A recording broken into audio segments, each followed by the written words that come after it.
नमस्कार दोस्तों, ज्ञान के मार्ग में पीछा नहीं रहना चाहते तो सब्सक्राइब करें हमारे चैनल प्राचीन ज्ञान को और पाइए सभी प्रकार के प्राचीन, नवीन, आयुर्वेदिक और ज्योतिष की हर जानकारी। एक बार फिर से दोस्तों आप सभी लोगों का बहुत बहुत स्वागत है हमारे चैनल प्राचीन ज्ञान में। दोस्तों इस वर्ष 2024 में 9 अप्रैल से चैत्र नवरात्रि प्रारंभ हो जाएंगे, जो कि दोस्तों 17 अप्रैल दिन बुधवार को समाप्त होगा। दोस्तों नवरात्रि के पूरे 9 दिन माता रानी पृथ्वी लोक पर आकर के रहती हैं। इसलिए दोस्तों नवरात्रि को जागरण का पर्व कहते हैं। जैसे नवरात्रि में माता रानी के भजन करते हैं दोस्तों, उसे नवरात्र जागरण कहते हैं। इस समय किए गए शुभ कार्यों का फल 1000 गुना ज्यादा बढ़कर के प्राप्त होता है और इस समय किए मंत्र जाप का फल 1,00,000 गुना बढ़कर के प्राप्त होता है। और एक खास बात दोस्तों, इस समय जो दान करते हैं उसके फल असंख्य गुना बढ़ करके प्राप्त होता है। तो दोस्तों इस समय दान अवश्य करें, क्योंकि दोस्तों धर्म के एक ही चरण रह गए हैं कलयुग में, केवल दान। दोस्तों दान आगे चल करके हमें अवश्य प्राप्त होता है। इसलिए मैं कई वीडियो में बोलता हूं कि दान ATM मशीन की तरह होता है, आप इसे आगे चल करके दोस्तों प्रयोग कर सकते हैं। दोस्तों आज के इस वीडियो में नवरात्रि के बारे में संपूर्ण जानकारी बताया हूं। यह जानकारी आपको ध्यान से सुनना है, ध्यान से देखना है। आपके सभी प्रकार के समस्या दूर होंगे, कर्जे से आप छुटकारा पाएंगे, आपको पुण्य मिलेंगे और भी अच्छे से अच्छे गुप्त जानकारी बताया हूं, तो ध्यान से सुनिए।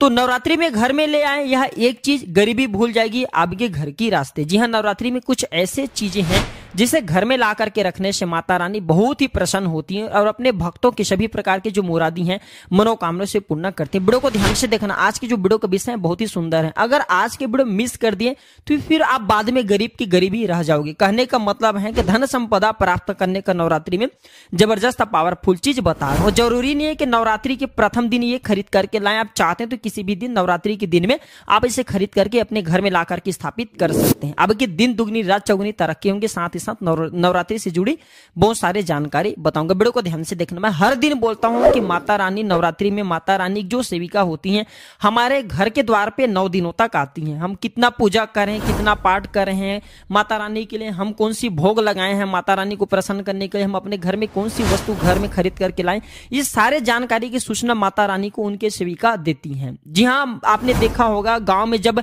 अगर ग्रामीण इलाकों से होंगे या फिर शहर में रहते होंगे तो जो मुख्य मंदिर होता है माता रानी का, या फिर ग्रामीण इलाकों में रहते हैं तो सभी लोग आपस में सामाजिक स्तर पर माता रानी का एक प्रकार के मूर्ति का स्थापना कराते हैं। तो जो मुख्य स्थान है वहां से सभी सेविका माता रानी की गांव में घूमती हैं, शहरों में घूमती हैं और कौन कितना पूजा कर रहे हैं, कौन कितना पाठ करे, कौन कितना भक्ति करे, उसके अनुसार माता रानी को जाकर के उनके सभी कर्मों को बताते हैं और फिर माता रानी जाने से पूर्व हमारे कर्मों को, हमारे भक्ति को देखते हुए हमें आशीर्वाद प्रदान करती हैं, ज्ञान प्रदान करती हैं। इसलिए नवरात्रि के समय में सोना नहीं चाहिए। नवरात्रि के समय में हमें भूल करके शराब वगैरह का सेवन नहीं करना चाहिए। लहसुन प्याज जो ये तामसिक चीज कहे गए हैं इनका परित्याग कर देना चाहिए। तो नवरात्रि में कौन सी ऐसी चीज है जिसे हम घर में खरीद करके लाएं, जिससे हमारे घर में अन्न की बढ़ोतरी हो, सारे जानकारी इस वीडियो में जानेंगे। देखिए, प्राचीन ज्ञान चैनल का मकसद है जनहित एवं जन कल्याण करना। आप हमारे वीडियो को देख रहे हैं, आप हमारे व्यूअर्स नहीं बल्कि आप हमारे परिवार के हिस्से हैं, परिवार के सदस्य हैं। अगर आपके मन में कोई डाउट है, कोई क्वेश्चन है तो कमेंट बॉक्स में बिल्कुल ही पूछें। ऑनलाइन आने पर हमारे द्वारा या हमारे टीम के द्वारा बिल्कुल ही आपकी मदद की जाएगी।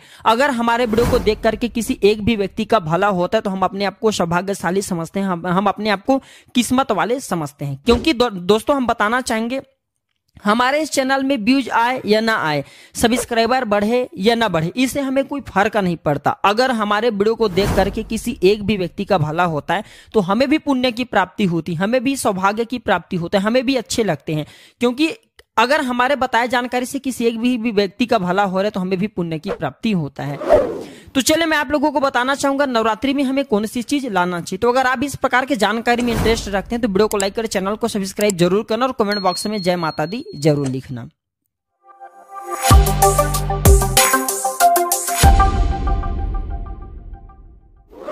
हमारे धर्मशास्त्र कहते हैं आप में से अधिकतर ऐसे लोग हैं जो कि विदेश यात्रा करना चाहते हैं, या फिर आप में से ऐसे लोग हैं जो कि हमारे हिंदू धर्म में कहे गए तीर्थों की यात्रा करना चाहते हैं, 4 धाम की यात्रा करना चाहते हैं। लाख प्रयास करने के भी बाद आपकी मनोकामना पूर्ण नहीं हो पा रहे हैं, तो आप जो है नवरात्रि के समय में ध्वजा घर में खरीद करके लाएं, इसे माता रानी को समर्पित कर दे और नवमी के दिन इसे किसी भी देवी मंदिर में जा करके इसे आप चढ़वा देना या फिर मंदिर में जा करके इसे समर्पित कर देना। बिल्कुल ही आपकी विदेश यात्रा है या फिर 4 धाम की यात्रा करना चाहते हैं, वह यात्रा मंगलमय हो जाएंगे। चाह करके भी वह यात्रा पूर्ण नहीं हो पा रहे हैं, यानी कि समय नहीं बना पा रहे हैं, आपके समय बन जाएंगे। आर्थिक कष्टों से मुक्ति पाने के लिए, अब आप में से अधिकतर ऐसे लोग हैं जो कि बोलते गुरुजी हम धनवान बनने के लिए क्या करें, तो नवरात्रि के समय में सुनिए, अगर आर्थिक कष्ट से आप मुक्ति पाना चाहते हैं तो चांदी की कोई भी कुछ भी सामग्री ला करके देवी माता को समर्पित करना। नवरात्रि के समय में चांदी से बने कोई भी सामग्री ला करके माता रानी को समर्पित करना, और इस चांदी से बने हुए जो सामग्री आप ला करके समर्पित करेंगे तो 10वें दिन आपको इसे गंगा जल से स्नान कराने के बाद लाल कलर की कपड़े या फिर चांदी की डिब्बी अगर आपके पास में है तो 5 चावल के साथ में 5 गोमती चक्र, 5 जो आपने कौड़ी रखे हैं उसमें डाल करके आपको इसे रख सकते हैं। फिर चाहते हो तो चांदी की जो आपने पात्र माता रानी को भेंट किए हैं वो लाल कलर के कपड़े में बांध करके धन तिजोरी में रखे, उत्तर दिशा में रखे, आपके घर में पैसा आने के सभी मार्ग खुल जाएंगे। ऐसा कहते हैं कि इस उपाय से दरिद्र से दरिद्र व्यक्ति भी धनवान बन सकते हैं। आप में से ऐसे लोग हैं जो कि आरोग्य पाना चाहते हैं, तो नवरात्रि के प्रथम दिन से लेकर के अंतिम दिन तक कभी भी गाय का घी ला करके रखें, बिल्कुल ही गाय का घी ला करके रखें और इनके ज्योत जलाएं और माता रानी के जो बीज मंत्र कहे गए हैं, जैसे कि या देवी सर्वभूतेषु शक्ति रूपेण संस्थिता नमस्तस्यै नमस्तस्यै नमस्तस्यै नमो नमः, इस मंत्र का ध्यान करते हुए माता रानी की बीज मंत्र ओम एम ह्रीम क्लीम चमुंडाय विचे, ये बीज मंत्र का जाप जरूर करने, तो आपको आरोग्य मिलेंगे, आपके जो बीमारी वह दूर होते हैं। अब इधर सुनना, आप में से ऐसे लोग हैं जो कि स्वयं की घर चाहते हैं, तो मिट्टी का छोटा सा घर खरीद करके लाना है। मिट्टी का छोटा सा आप स्वयं की घर भी बना सकते हैं, ये बना करके माता रानी को समर्पित करना है। तो नवरात्रि के बाद स्वयं आपके पास घर होंगे, कुछ दिनों के बाद आपकी जो मनोकामना की पूर्ति होगा। नौकरी में पदोन्नति चाहते हैं तो 3 नारियल ला करके पहले घर में रखें और नवमी के दिन इसे मंदिर में जाकर के आपको चढ़ा करके आ जाना है, तो स्वयं आप देखना आपकी पदोन्नति हो जाएंगे। आप में से अधिकतर लोग हैं जो कि आकर्षण बढ़ाना चाहते हैं, तो धूप सुगंध अगरबत्ती रुई या फिर चमकीली जो सामग्री है ये खरीद करके माता रानी को समर्पित करें। चलिए मैं आप लोगों को अपार धन संपत्ति प्राप्त करने के लिए एक जबरदस्त गुप्त प्रयोग बता रहा हूं। तो अपार धन संपत्ति प्राप्त करना चाहते हैं तो 9 दिनों में आपको किन्नर से 1-1 रुपए पैसे मांग लेना है। देखिए बड़ा मुश्किल से किन्नर पैसे देते हैं, क्योंकि उनकी जो दुआ होती है उसमें काफी दम होते हैं। अगर आपको कोई किन्नर अच्छे संपर्क के हैं, आपसे अच्छे बनते हैं, तो 9 किन्नर से आपको 1-1 रुपए का सिक्का लेना है और आपको इसे गंगा जल में धोने के बाद नवरात्रि के समय में ही आपको अपने तिजोरी या पर्स में रखना है। आजीवन आपके घर में पैसों की कमी नहीं होगा। आप चाहते हैं तो मौली धागा भी इस दिन खरीद करके 9 गांठ लगा दीजिए। 9 गांठ लगाने के बाद इस धागा को 9 मनोकामना बोलते हुए, 9 दुर्गा का ध्यान करते हुए, 9 प्रकार के मनोकामना बोलते हुए 9 गांठ लगाना और 9 दुर्गा माता को इसे समर्पित कर देना है, यानी कि भेंट कर देना है। तो 9 प्रकार के आपकी इच्छा की पूर्ति होता है। आप चाहते हो तो कमल पर विराजमान माता लक्ष्मी की तस्वीर भी ला सकते हैं। इससे धन समृद्धि घर में बढ़ती है, सौभाग्य की प्राप्ति होती है। लेकिन एक बात का विशेष ध्यान रखना, इसे आपको उत्तर दिशा में लगाना। आप चाहते तो नवरात्रि के किसी भी दिन में 16 श्रृंगार खरीद करके ला सकते हैं। ऐसा माना जाता है जो भी व्यक्ति अपने जीवन काल में चाहे एक ही बार क्यों न, चाहे जो भी माता बहने जीवन काल में चाहे एक ही बार क्यों न माता रानी को अगर 16 श्रृंगार चढ़ा दें तो ऐसे व्यक्ति की जो पारिवारिक जीवन में अशांति है, ऐसे व्यक्ति को अगर पारिवारिक जीवन में किसी भी प्रकार की परेशानी वह परेशानी समाप्त हो जाते हैं। अगर कोर्ट कचहरी का मामला चल रहे हैं या फिर वाद विवाद बढ़ चुके हैं, डिवोर्स होने का खतरा है, तो 16 श्रृंगार माता रानी को चढ़ा देना, बिल्कुल ही बिखरते परिवार बन जाएंगे, यानी कि माता रानी बर्बाद होने से बचा लेते हैं। नवरात्रि में आप जो चांदी के सिक्के लाइए, इसे बहुत ही अच्छा माना जाता है। मोर पंख, शास्त्रों में मोर पंख को बहुत ही शुभ माना गया है। नवरात्रि में मां सरस्वती के जो प्रिय मोर पंख है अगर घर में ला करके स्थापित करते हैं तो आपके घर में जितने भी विद्यार्थी उनके पढ़ने लिखने की जो क्षमता वो तीव्र हो जाती है। मोर पंख ला करके घर में स्थापित करके रखने से ये घर से नकारात्मक ऊर्जा को भगाने का काम करते हैं। घर में एक प्रकार के पॉजिटिव वातावरण ये कर देते हैं, घर में नकारात्मक शक्ति को सौंख लेते हैं, अपने अंदर में स्वयं समाहित कर लेते हैं और आपके घर में लगा वास्तु है उसे भी भगाने का काम करते हैं। आप कुछ करें ना करें, लेकिन नवरात्रि के समय में केले का पौधा अपने घर में जरूर लगाना।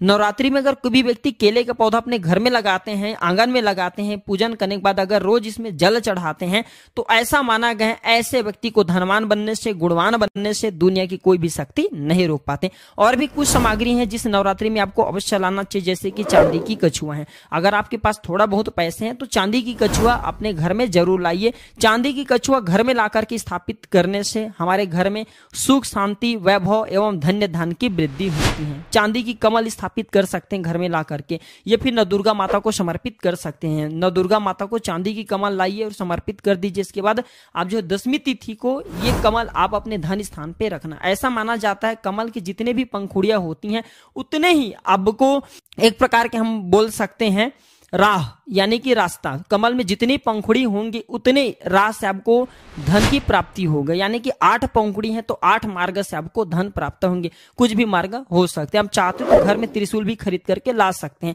जो लोग शत्रु से परेशान रहते हैं, तीनों प्रकार के सूलों से बचना चाहते हैं। त्रिशूल का मतलब क्या? 3 प्रकार के सूलों का बना हुआ जो पात्र है, एक प्रकार के हम बोल सकते हैं धातु, हम इसे त्रिशूल बोल सकते हैं। किसी भी चीज से बनवा सकते हैं तो त्रिशूल ला सकते हैं। त्रिशूल चांदी का लाते हैं तब भी से उत्तम माना जाता है। आपके शत्रु आपको अनावश्यक परेशान करते हैं, परेशान करना बंद कर देंगे। आप चरण पादुका भी ला सकते हैं। जो व्यक्ति धनवान बनना चाहते हैं, गुणवान बनना चाहते हैं, सिद्धि प्राप्त करना चाहते हैं, ऐसे व्यक्ति को नवरात्रि के समय में माता रानी को चरण पादुका जरूर भेंट करना चाहिए। जो साधक वर्ग हैं, जो लोग साधना करते हैं, नित्य साधना करना चाहते हैं, मंत्र सिद्ध करना चाहते हैं, भूत भविष्य वर्तमान जैसे जो सिद्धियां हैं इनको प्राप्त करना चाहते हैं, जीवन में धार्मिक कार्य करना चाहते हैं, पुण्य की बढ़ोतरी करना चाहते हैं, मन में कोई कामना नहीं, केवल भक्ति प्राप्त करना चाहते हैं, ऐसे व्यक्ति माता रानी को चरण पादुका जरूर भेंट करें।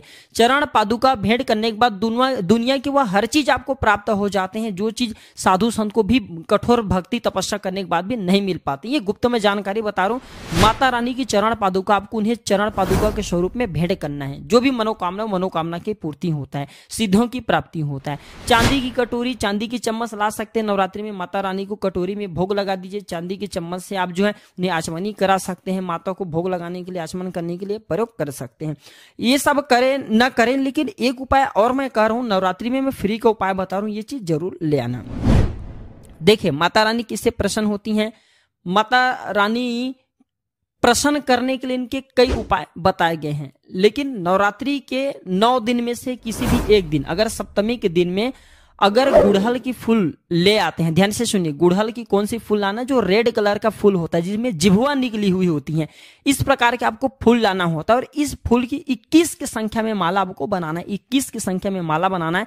नवरात्रि के सप्तमी तिथि को अगर आप माता काली को चढ़ा देते हैं तो बिल्कुल ही आपकी जो भी मनोकामना हो वह मनोकामना की पूर्ति होती है। बिल्कुल हम 101% स्टाम्प पेपर में लिख के गारंटी दे सकते हैं। ये उपाय करने के बाद आपकी कामना पूर्ण होने से दुनिया की कोई शक्ति नहीं रोक पाएंगे। लेकिन हाँ, अगर किसी कारणवश नवरात्रि की आप सप्तमी तिथि पे नहीं कर पाते तो नवरात्रि के किसी भी दिन में आप माता रानी को जो गुड़हल की होती हैं, लाल कलर की गुड़हल होती हैं, इसके पुष्प की माला बना करके रात 8 बजे के बाद नव दुर्गा माता को समर्पित कर देना, पहना देना। आपकी इच्छा पूर्ण होने से 1 महीना के भीतर में आपकी बड़ी सी बड़ी इच्छा की पूर्ति होगा। हम स्टाम्प पेपर में लिख के गारंटी दे सकते हैं। लेकिन भाव के साथ, श्रद्धा के साथ, सच्चे आपकी जो मनोकामना है, आप गरीबी से जूझ रहे हैं, अब आपके जीवन परेशानियों में भरे हुए हैं, तब ये उपाय अवश्य करना, आपको 100% लाभ मिलेंगे। फ्री का उपाय है। आशा करता हूं प्राचीन ज्ञान चैनल में जितने भी हम जानकारी बताते हैं, ये जानकारी आपके जीवन में कल्याणकारी साबित जरूर होते होंगे, मंगलमय साबित जरूर होंगे। अगर आप मंगलमय साबित जरूर होते होंगे। अगर आप भी माता रानी को मानते हैं, माता रानी के प्रति तनिक भी आस्था है, विश्वास है,